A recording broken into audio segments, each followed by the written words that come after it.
dunya waddin. Wassalatu wassalam ala asyrafil anbiya wal mursalin sayyidina wa maulana Muhammadin wa ala alihi wa sahbihi ajma'in. Subhanaka la ilma lana illa ma 'allamtana innaka antal alimul hakim. Rabbi shrah li sadri wa yassir li amri wahlul 'uqdatan min lisani yafqahu qawli, amma ba'd. Alhamdulillah, kita kembali berada di kajian kita di kitab Nasaih Ad-Diniyah. Dan seperti biasanya, sebelum kita mulai, kita akan baca bersama-sama niat belajar dengan harapan mudah-mudahan ilmu kita menjadi ilmu yang bermanfaat.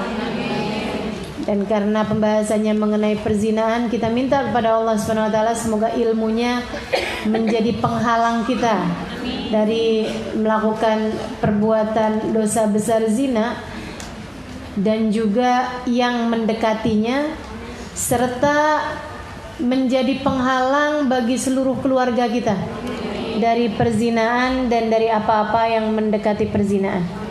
Kita baca niat belajar bersama-sama. Bismillahirrahmanirrahim. Nawaitu ta'allum wa ta'lim wa nafa wal intifa' wal muzaqah wal tadhkir wal ifadah wal istifadah wal nizah' ala tamassuk bi kitabillah wa sunnati rasulillah sallallahu alaihi wa alihi wa sallam wa du'a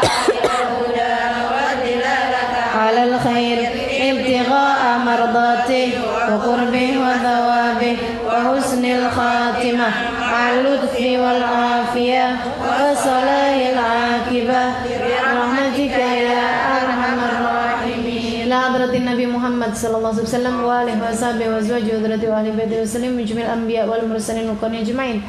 ونخصوصا سيدنا المهاجر الله بن عيسى فكان مقدم محمد بن علي بن سيد الحبيب الله بن بكر العيدروس فخر الوجود الشيخ أبو بكر بن سالم وسليم فرد عمر صاحب راتب عبد الله بن الحداد أحمد بن زين الحبشي حبيب علي بن محمد الحبشي ثم إلى الإمام الغزالي محمد بن محمد الغزالي أتسس إلى أرواح أربعة الأئمة المجتهدين ومقلدين في الدين علماء عاملين فقهاء المحدثين والقرآن مفسرين سادات الصوفية المحققين أجمعين أن الله يغفر لهم ويرحمهم ويعلي درجاتهم في الجنة وينفعنا ببركاتهم وأسرارهم وأنوارهم وعلومهم ونفحاتهم في الدين والدنيا والآخرة. الفاتحة.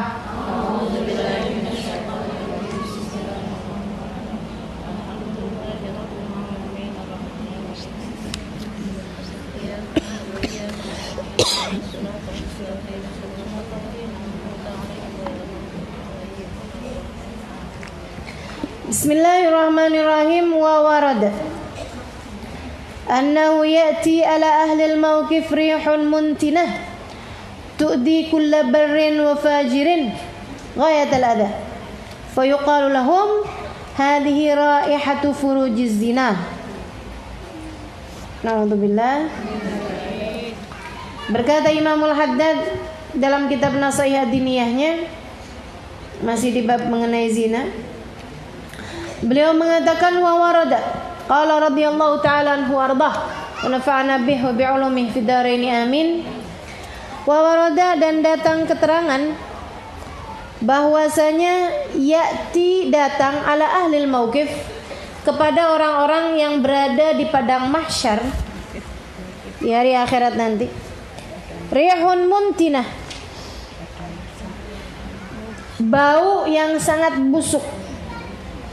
Tu'di kulla barrin, bau busuk tersebut mengganggu kepada semua orang yang berada di padang mahsyar, baik itu barrin orang baik, wa fajirin ataupun orang fajir, orang fasik, orang yang enggak baik.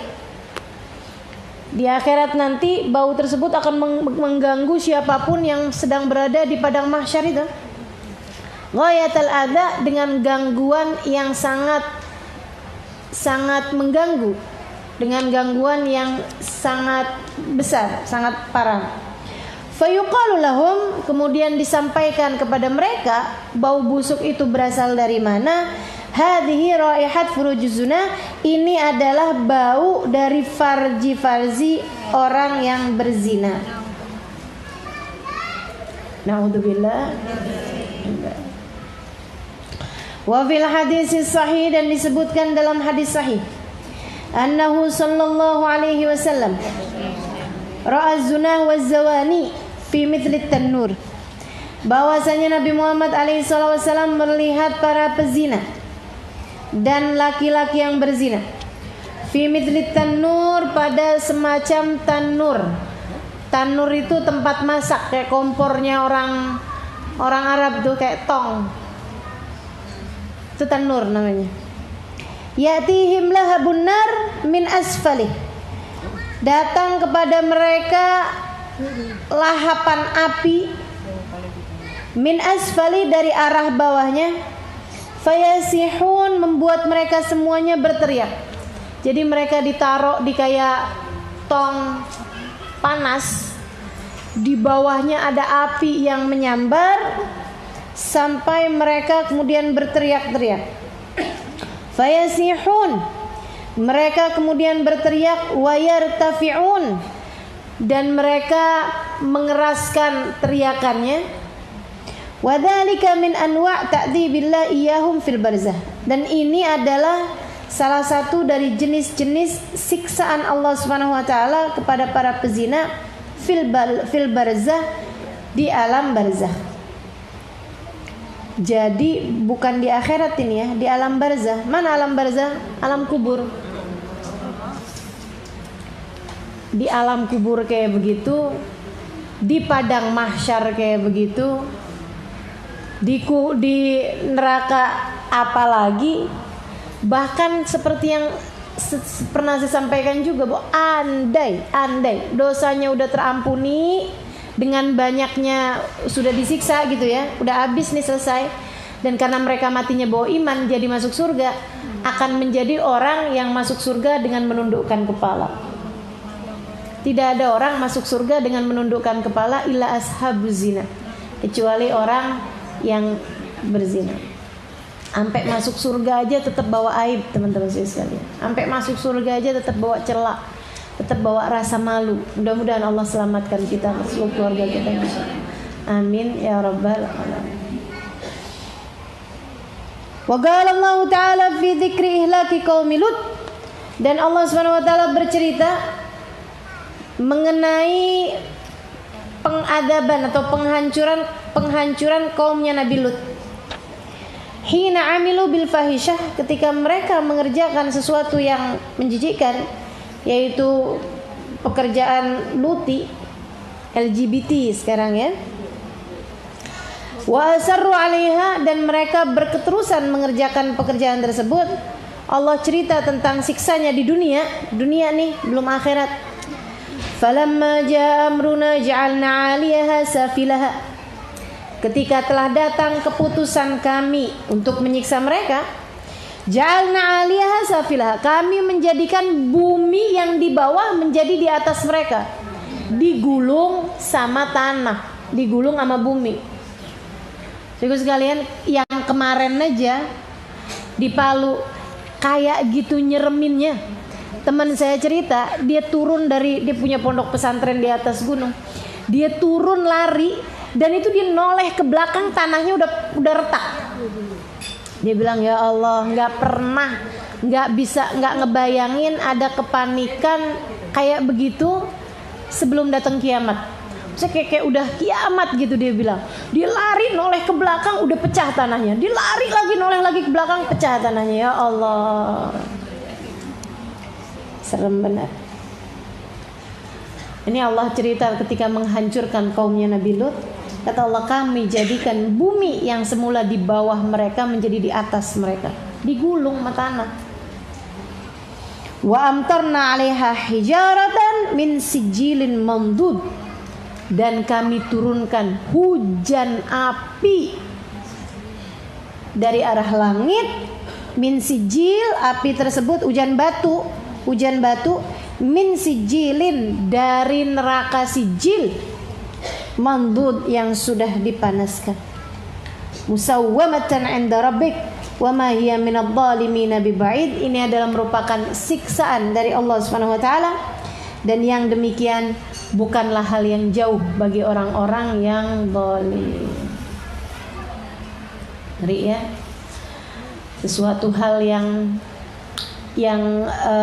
menjijikkan seperti itu dengan adab seperti itu. Kenapa Allah bikin sampai adabnya ngeri banget gitu? Dunia ngeri, di kuburan ngeri gitu kan, di akhirat ngeri. Karena orang dunia menjadikan zina sebagai sesuatu yang indah.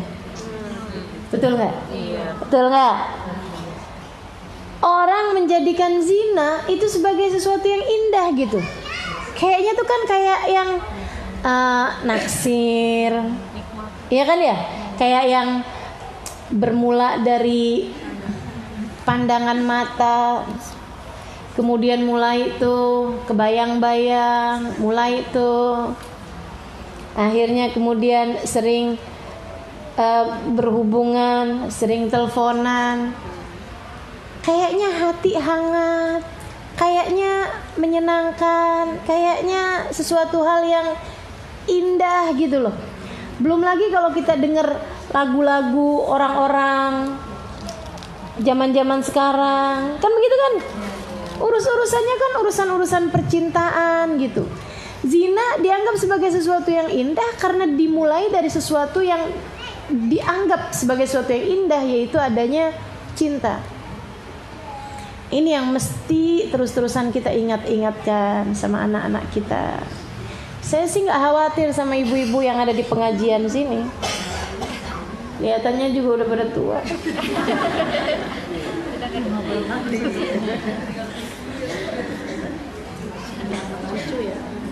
Iya, yang belum tua, yang masih muda juga saya nggak khawatir. Insya Allah, mudah-mudahan takwa menjadi penghalangmu dari mengerjakan perbuatan dosa. Karena ilmu ini kan cahaya. Cahaya esok atau lusa akan mencegahmu dari mengerjakan dosa-dosa besar. Insya Allah. Saya yakin itu. Kumpul sama orang baik-baik, masa sih nggak baik-baik juga? Betul nggak? Iya benar. Cuman masalahnya yang saya khawatirkan anak-anakmu tuh, yang saya khawatirkan adik-adikmu tuh, yang saya khawatirkan keluargamu, bahkan bu yang sudah nenek-nenek nih, yang saya khawatirkan cucu-cucumu. Ya Allah, zaman ke depan bukan jadi tambah mudah. Zaman ke depan jagain orang bukan jadi tambah gampang, tambah semakin susah. Ibu-ibu sekalian yang saya muliakan, buka TV yang namanya acara-acaranya perempuan-perempuan seksi, kan begitu ya? Pakaian-pakaian yang kayak begituan. Belum lagi kayaknya tuh ya, dulu tuh yang namanya orang pacaran tuh orang-orang di kantor tuh. Habis itu turun ke anak-anak kuliahan, film-film tentang pacaran. Lama-lama turun lagi ke anak-anak SMA, kan begitu? Habis itu turun lagi anak-anak SMP. Sekarang SD itu loh. TK katanya ini. Saya belum ngikutin nih kalau yang TK. TK udah mulai juga.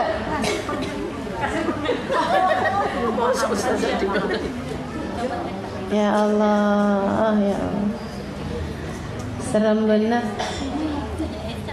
Pernah saya lihat di media sosial ada screenshot dari anak SD ke temennya.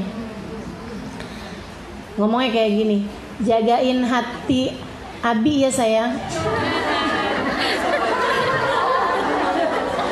Ini segala manggilnya Abi Umi gitu.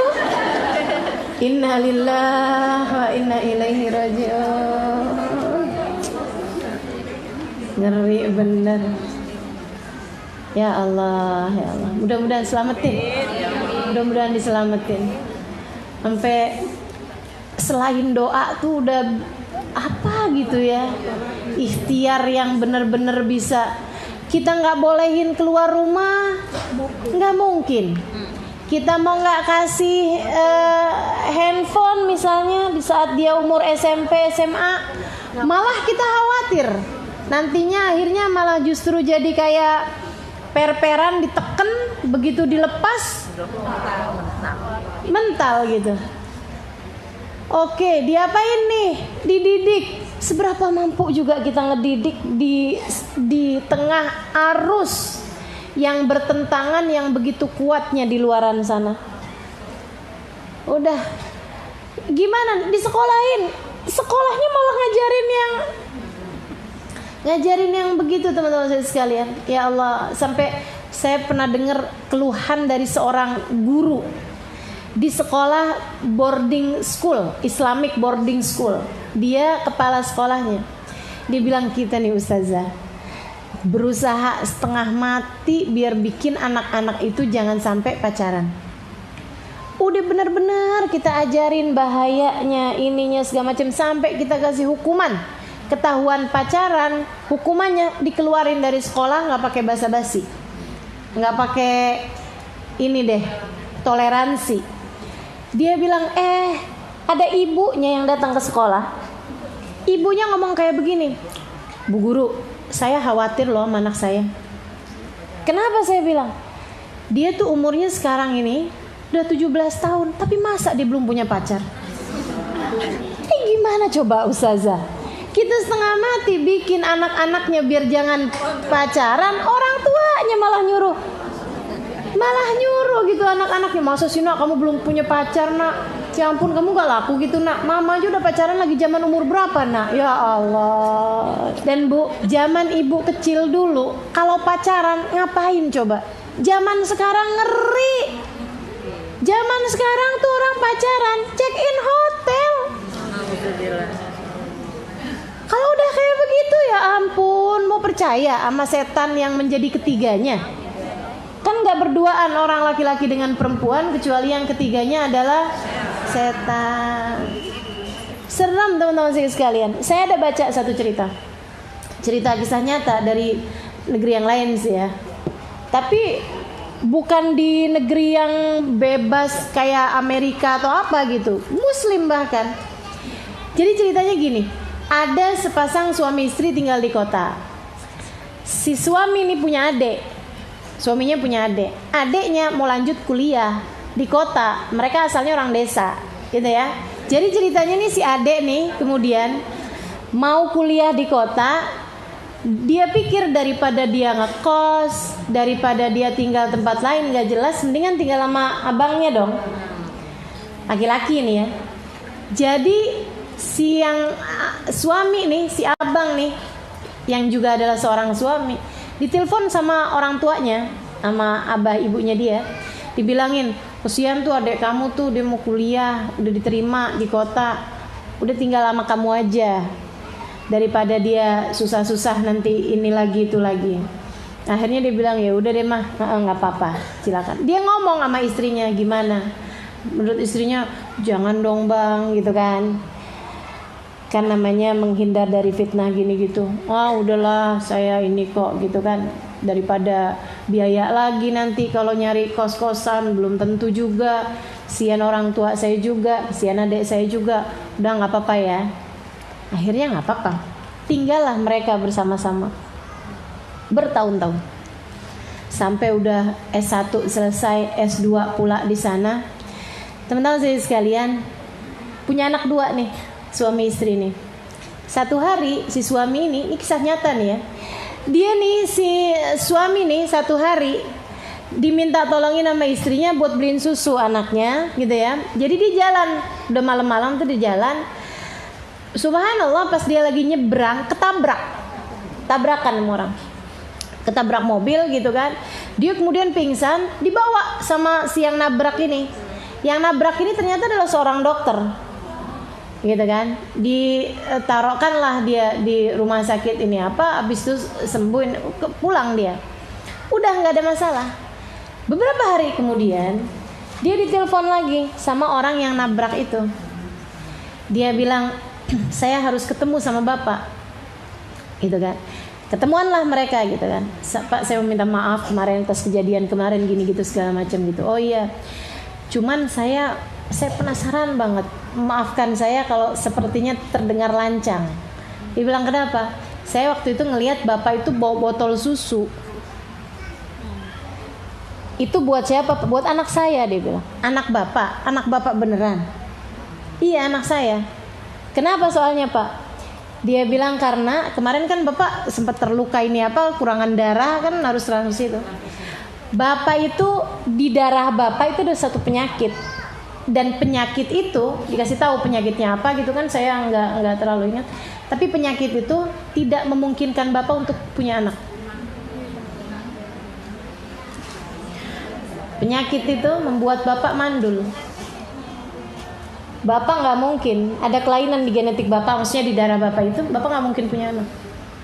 Kaget setengah mati punya anak 2. Teman-teman sekalian, diperiksain DNA. Memang udah penasaran banget. Ternyata anak itu anak adiknya.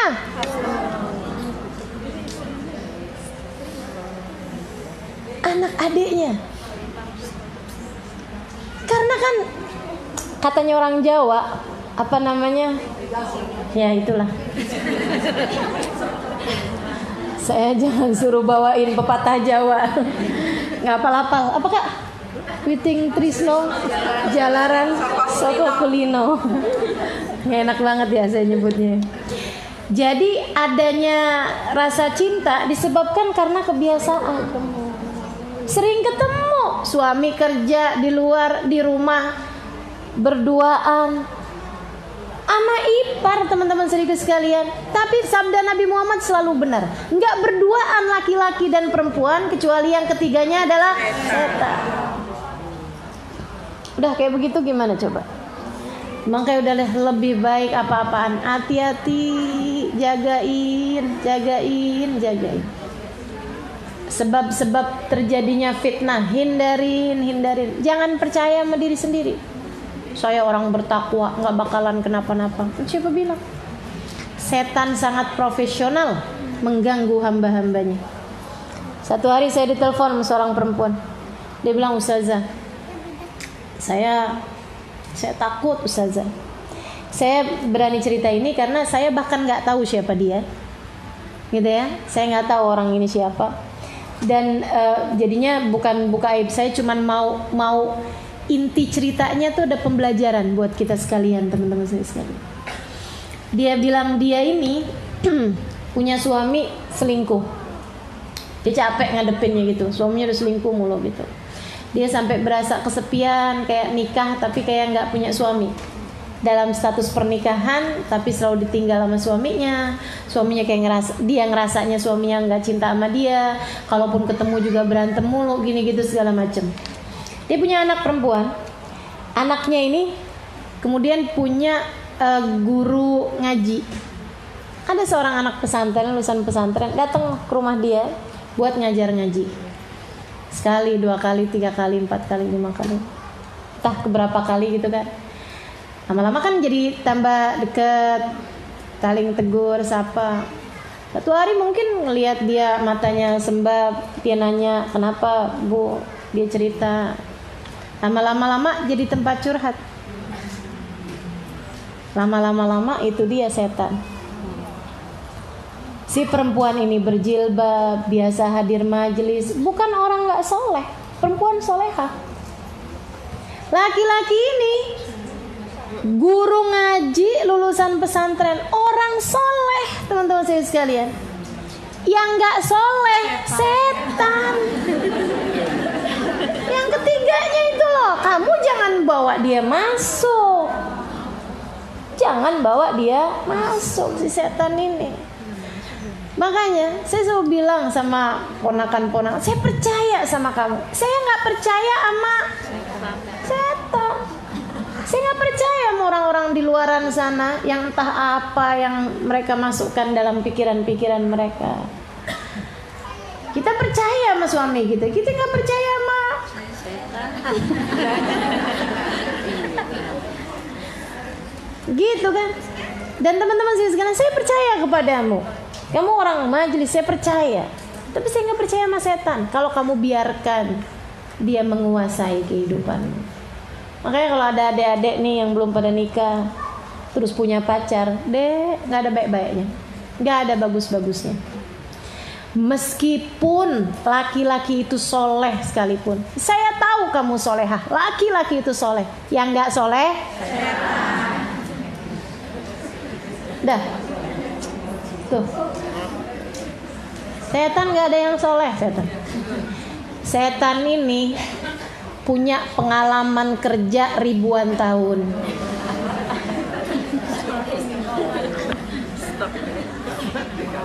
Nggak mati, nggak berhenti, nggak pernah putus asa. Ganggu kamu nggak pernah putus asa, nggak berhasil dari sini masuk dari sini, nggak berhasil dari sini masuk dari sini. Aduh ya Allah, ya Allah. Mudah-mudahan Allah selamatin kita. Amin ya Rabbal. Oh, nggak apa-apa kok, cuman pacaran gitu-gitu aja kok, usah ada pacaran syar'i. udah. Nggak pakai ada pacaran syar'i, nggak ada ceritanya. Sama aja kayak saya memakan babi tapi halal. Nggak ada ceritanya babi halal. Gimana ceritanya babi halal? Babinya disunat. Babinya matinya syahid. Nggak mau babinya apa juga ya. Namanya babi haram. Ini namanya pacaran teman-teman saya sekalian. Udah haram. Ustazah saya nggak pacaran, saya ta'aruf. Apa tuh ta'aruf? Ta'aruf Ustazah, PDKT mau nikah gitu Ustazah. Serius sekalian, dalam urusan pernikahan itu ya, dalam urusan pernikahan enggak diperlukan adanya jalan bareng, ketemuan, ngobrol-ngobrol sebagai awal dari pernikahan, enggak ada. Wah Ustazah kalau kayak gitu kayak beli kucing dalam karung. Enggak gitu juga ya. Boleh ngelihat, apa yang boleh dilihat? Muka sama tangan doang. Muka biar tahu mukanya, kan gitu ya? Karena kan kita mau ngadepin muka dia kan.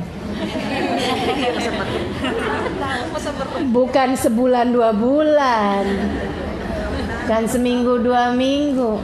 Kita harapkan ngadepin muka dia seumur hidup. Nah kamu mesti lihat dulu, sanggup gak nih ngadepin mukanya seumur hidup nih orang ini, gitu loh.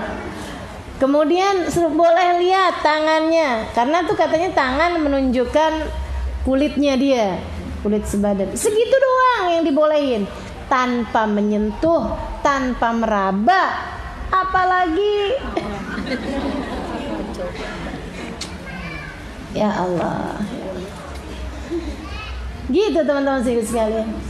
Serem bener, ngeri dah pokoknya, ngeri urusan perzinaan ini, ngeri ya. Kadang-kadang ya itu tadi, orang baik-baik gitu, setannya nggak baik. Mudah-mudahan Allah selamatkan semuanya. Amin ya Rabbal alamin. Qila fi ba'd tafasir, disampaikan pada sebagian tafsir-tafsir. Wa ma hiya biba'idin minadh dhalimin, hal yang demikian ini yaitu azab, adanya azab ini adalah bukan perkara yang jauh minadh dhalimin, dari orang-orang yang zalim, alladzina ya'maluna bi'amalihim, yang dia melakukan pekerjaan yang sama dengan yang dikerjakan sama kaum Lut, baik perzinaan dengan lawan jenis ataupun perzinaan dengan sesama jenis. Ini adalah perkara yang dimurka oleh Allah Subhanahu wa taala, yang membuat Allah kemudian akan memberikan azab kepada mereka dari dunia sebelum kelak di hari akhirat nanti. Na'udzubillah min dzalik. Wa balaghana anna rajulaini kana ya'malani hadhihi al-fahishati al-khabitha fi bait wa min fawqi saqfihi hajara min al-hijara alladhi ursilat ala qaumi Lut fakharqa al-hajar as-saqaf wa waqa alayhima fa ahlakahuma fabaghala dhalika ba'du salaf faqala sadaqallah wa ma hiya min adh-dhalimina biba'id. Saya pernah dengar cerita, kata siapa nih? Kata Imamul Haddad yang nulis kitab ini. Imamul Haddad bilang, saya pernah dengar cerita ada 2 orang laki-laki, dia ngerjain pekerjaannya kaumnya Nabi Lut, homoseksual ya, dalam sebuah rumah. Dan tiba-tiba min fauqi saqfi, dari arah atapnya rumah tersebut datanglah batu yang dulu diturunkan Allah kepada kaumnya Nabi Lut. turun hujan batu yang datang dari kaumnya Nabi Lut, yaitu batu min sijilin mamdud, dari sijil, dari neraka sijil. Batu dari neraka diturunin ke bumi, gimana enggak? Fakharaqal hajar as-sagaf, maka batu itu kemudian membakar atapnya, wa waqa alaihima, kemudian menjatuhi kedua orang tersebut, fa ahlakahuma, dan menghancurkan keduanya. Fa balagha dzalika ba'da salaf, maka cerita ini sampai kepada sebagian ulama, pada seorang ulama. Beliau kemudian, ulama itu mengatakan, sadaqallah, benar apa yang disampaikan oleh Allah Subhanahu wa taala, wa ma hiya minadh-dhalimin biba'id, bahwa adab yang seperti ini tidaklah jauh bagi orang-orang yang melakukan dosa-dosa seperti mereka juga, bagi orang-orang yang zalim yang melakukan dosa yang sama dengan mereka. Wa qala alaihi salatu wassalam, dan bersabda pula baginda kita Nabi besar Muhammad, akhwaf ma akhafu ala ummati amala qaumi Lut, yang paling aku takutkan dari umatku yaitu perbuatan kaumnya Nabi Lut. Wa qala sallallahu alaihi wasallam, dan sekarang tuh yang kayak beginian ditampilkan secara terang-terangan di televisi-televisi, di mana-mana. Sampai teman-teman sekalian, saya pernah pergi ke Thailand beberapa waktu yang lalu, mau ngajar. Saya jalan ke sana, ada undangan di daerah Patani, ya, sama daerah-daerah sekitar situlah. Saya ngisi kajian di sana. Terakhir saya ngisi kajian di Bangkok, di kedutaan Indonesia, ya, kedubesnya ya di sana. Itu teman-teman saya sekalian, saya jalan-jalan juga akhirnya kan, mau beli-beli gitu kan. Itu saya nggak bisa bedain yang mana perempuan beneran, yang mana yang bukan. Sampai teman saya bilang, Ustazah nggak bisa bedain. Gini nih Ustazah, kalau Ustazah ngelihat perempuan cantiknya banget, berarti dia laki-laki. Kalau Ustazah lihat nih ya, perempuan tapi kulitnya mulus banget, mulusnya banget, itu berarti dia laki-laki. Dan itu teman-teman saya sekalian, mereka itu nggak main-main loh operasinya, sampai operasi ngikir kulit kepala, ngikir tulang tengkorak. Karena laki-laki sama perempuan kan beda nih kepalanya nih. Kalau perempuan kan lebih kotak ya, lebih lonjong. Kalau laki-laki kan lebih kotak kepalanya. Ini kayaknya nanti pulang-pulang liatin kepala, periksa kepalanya suaminya, periksa. Nah, beda kepala. Saya juga baru ngeh gitu loh, baru tahu juga. Jadi mereka itu operasi sampai ke tengkorak kepalanya dikikir. Tengkorak kepalanya tuh diinin gitu, yang bagian kayak agak kotak gitu dikikir. Jadi bentuknya jadi lebih lonjong gitu kepala. Dan nggak main-main itu dioperasi. Itunya dioperasi. Semuanya gitu. Jadi sungguh-sungguh beneran. Yang kurang cuman bikin rahim doang. Semuanya dia bikin, termasuk mohon maaf payudara, termasuk kulit. Itu mulus-mulusnya, kita nggak ada apa-apanya. Kalah cantik dari mereka. Jadilah saya tuh ngeliatin tuh saja. No. Lo di laki-laki dong saja. Kok bisa sih sampai saya samperin? Cakep banget teman-teman sekalian, cakepnya tuh banget. Hidungnya mancung, bibirnya merah, kulitnya gitu, rambutnya bergerai. Pokoknya dah, ya Allah, untung saya nggak tinggal di negara yang kayak begitu. Kalau enggak, saya mungkin salaman sama mereka dan saya nggak tahu kalau itu batalin wudu. Saya kirain cewek. Ya Allah, teman-teman sekalian. Dan itu udah mulai merambah nih. Dari sana masuk ke Malaysia gitu kan. Masuk ke Indonesia. Ini udah mulai banyak sekarang. Dulu mah kita nggak tahu gitu. Amalan kaum Nabi Lut ini teman-teman sekalian. Ya Allah, mudah-mudahan diselamatin. Anak-anak kita mudah-mudahan diselamatin.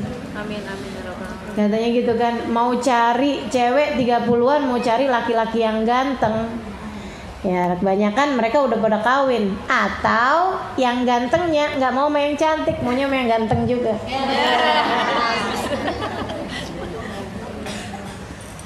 Serem bener. Mudah-mudahan diselamatin. Iya amin. Umat Islam ini ya. Amin ya rabbal alamin. Akhwaf ma akhaf ala ummati, kata Nabi Muhammad. Yang paling menakutkan, yang aku takutkan dari umat saya adalah pekerjaannya kaumnya Nabi Lut. Gak ada yang bisa kita lakukan kecuali doa. Kalau ada tahu orang kayak begitu, jangan dinyinyirin, jangan kita main-mainin, gitu kan? Kita panggil, ayo nyanyi di apa namanya? Ditanggap ya, jangan dibully gitu. Kita panggil di lampu merah itu, suruh nyanyi, jangan teman-teman Islam, jangan. Serem. Kita punya anak, ya enggak? Kita punya cucu.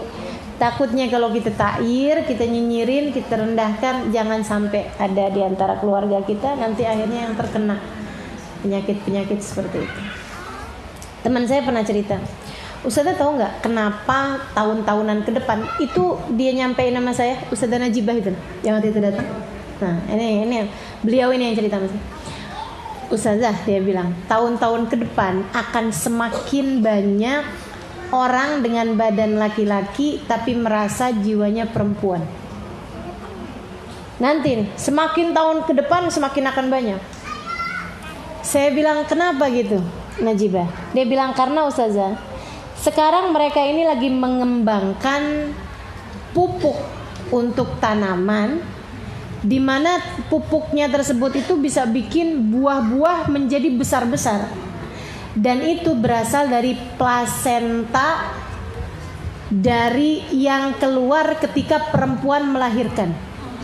Ari-ari, ya, ini itu udah dikembangkan dengan mendunia teman-teman sekalian. Jadi tuh orang tuh sekarang nih kalau ngelahirin, perempuan melahirkan di rumah-rumah sakit, ari-arinya sama mereka dikumpulkan, dijadikan sebagai pupuk yang bisa membuat buah-buah jadi lebih besar dan tidak mudah busuk. Makanya pisang yang aslinya seberapa gedenya, yang pisang yang dari Bangkok tuh itu kan gede-gede. Buah durian aslinya seberapa? Dari mereka gede-gede. Dan itu nggak cepat basi, nggak cepat rusak, nggak cepat busuk. Buah apel dari Malang tuh seberapa gede coba? Segitu-gitu, kecil-kecil teman-teman sekalian. Sekarang apel datang besar-besar. Buah sekarang semuanya jadi mendadak besar-besar. Hampir semua buah lebih besar dari ukuran aslinya dan tidak mudah busuk. Buah jeruk dulu umurnya berapa hari? Buah jeruk sekarang umurnya berapa hari? Buah apel dulu umurnya berapa hari? Dari matang ke busuk. Buah apel sekarang berbulan-bulan. Itu kenapa tuh? Itu dia tuh. Dari plasenta ari-arinya perempuan itu ya, dari plasentanya perempuan, ari-arinya perempuan. Teman-teman saya sekalian, ari-arinya perempuan itu adalah bagian dari perempuan yang paling banyak genetika keperempuanannya. Orang makan buah tersebut, kemudian di dalam tubuhnya mengandung genetika perempuan. Ketika perempuan tersebut sedang hamil, banyak makan buah-buahan yang seperti itu, lahirlah anak-anak yang sebenarnya badannya adalah laki-laki, akan tetapi mengandung genetika perempuan. Kemudian mereka merasa saya terjebak dalam tubuh laki-laki, padahal saya adalah seorang perempuan. Gitu. Nah kalau kayak begitu kan masa mau disalahin apanya dong Ustazah? Ya tuh. Sekali lagi nggak ada yang bisa kita lakukan selain daripada doa. Doa terus doa. Saya begitu habis dengar cerita itu, jadi was-was. Apalagi kalau udah ada ponakan-ponakan lagi pada hamil, itu kan, jangan makan buah. Kalau makan buah lokal aja. Jangan makan vitamin-vitamin yang aneh-aneh, saya bilang. Udah orang dulu-dulu tuh nggak pakai begitu-begituan, dah madu udah paling bagus, air kelapa udah paling bagus, udah deh. Udah yang normal-normal aja, yang kayak biasa-biasanya aja. Kencur banyakin. Ya Allah, ya Allah. Habis bingung ya, jadi serba salah. Mudah-mudahan Allah selamatin. Waqala sallallahu alaihi wasallam, Nabi Muhammad alaihi wasallam mengatakan, la'anallah sab'ah min khalqih min fawqi sab'a samawat. Allah melaknat 7 kelompok dari makhluknya dari 7 lapis langit.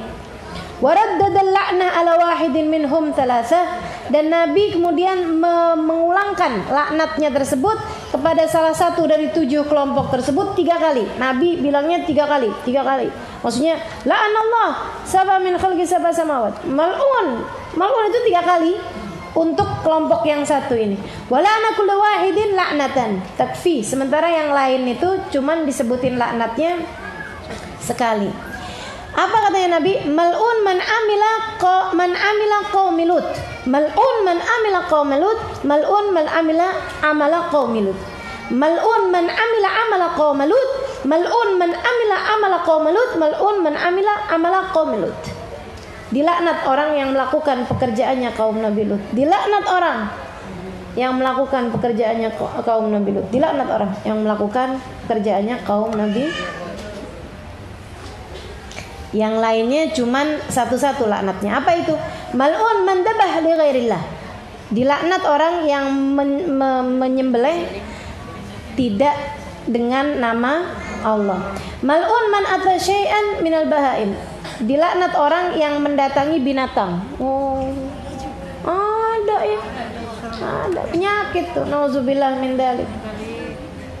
Mal'un man aqwa walidih. Dilaknat orang yang durhaka kepada orang tuanya. Mal'un man jama' bainal mar'a wa ukhtaha.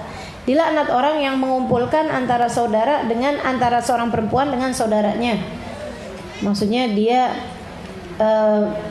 menikahi kakak sama adik gitu kan, atau dia dia menikahi kakak tapi naksir sama adik. Yang begitu gitu tuh. Mal'un man ghayyara hududal ardi. Dilaknat orang yang merubah-rubah aturan-aturan di bumi. Mal'un man idda'a ila ghairi mawali. Dilaknat orang yang memanggil kepada selain binnya, selain nasabnya. Wa Nabi Hurairah radhiyallahu anhu qala, dan dari Abu Hurairah beliau mengatakan juga, qala Rasulullah sallallahu alaihi wasallam, arba'ah yusbihuna fi ghadabillah. 4 kelompok orang masuk pagi dalam laknatnya Allah, wa yumsun fi sakhatillah, masuk sore dalam keadaan dimurka sama Allah. Pagi dilaknat sama Allah, sore dimurka sama Allah. Qultu man hum ya Rasulullah. Abu Hurairah nanya, siapa itu mereka ya Rasulullah? Gal, Nabi Muhammad mengatakan, al-mutasyabbihuna minar rijali bin nisa. Orang laki-laki yang suka nyerupa sama perempuan. Wal mutasyabbihati minan nisa'i birrijal, dan perempuan yang suka menyerupai laki-laki. Walladhi ya'til bahimah, dan orang yang mendatangi binatang. Walladhi ya'tir rijal, dan laki-laki yang mendatangi laki-laki. Wa ma warada fi tahrimiz zina wal liwat wa fi uqubat murtakibihima katsirun syahir. Dan apa yang datang tentang keharamannya zina dan keharamannya liwat, dan dalam siksa mengenai orang yang melakukan hal tersebut, katsirun syahir, banyak sekali beredar di mana-mana, banyak hadis, banyak ayat, banyak cerita-cerita. Wa hasbuka bihima qubhan wa tahriman wa nakalan ma rataballahu alima fid dunya qabla al-akhirah minal haddi wal uqubah. Dan cukup bagi kamu sebagai menunjukkan bahwa perbuatan ini adalah dosa besar dan keharaman yang sangat-sangat kuat, apa yang sudah Allah Subhanahu wa taala tetapkan dari aturan di dunia sebelum akhirat, minal haddi wal uqubah, dari adanya had dari adanya hukuman rajam kalau dia sudah menikah dan cambuk 100 kali cambukan kalau dia belum pernah menikah. Gitu ya. Wabayana dzalik wallahu a'lam bissawab. Ya Allah. Mudah-mudahan dikasih keselamatan semuanya insyaallah. Amin ya rabbal alamin. Al-Fatihah biniyati annallaha yuba'idna minaz zina minal liwat wa min kulli ma harrama Allah ta'ala minnana wa min jami' ahalina wa garabatina ila yaumil qiyamah ila hadratin nabi. Al-Fatihah. Ar-Rahmanir-Rahim maliki yaumiddin. Iyyaka na'budu wa iyyaka nasta'in ihdinas siratal mustaqim siratal ladzina an'amta 'alaihim ghairil maghdubi 'alaihim waladdallin.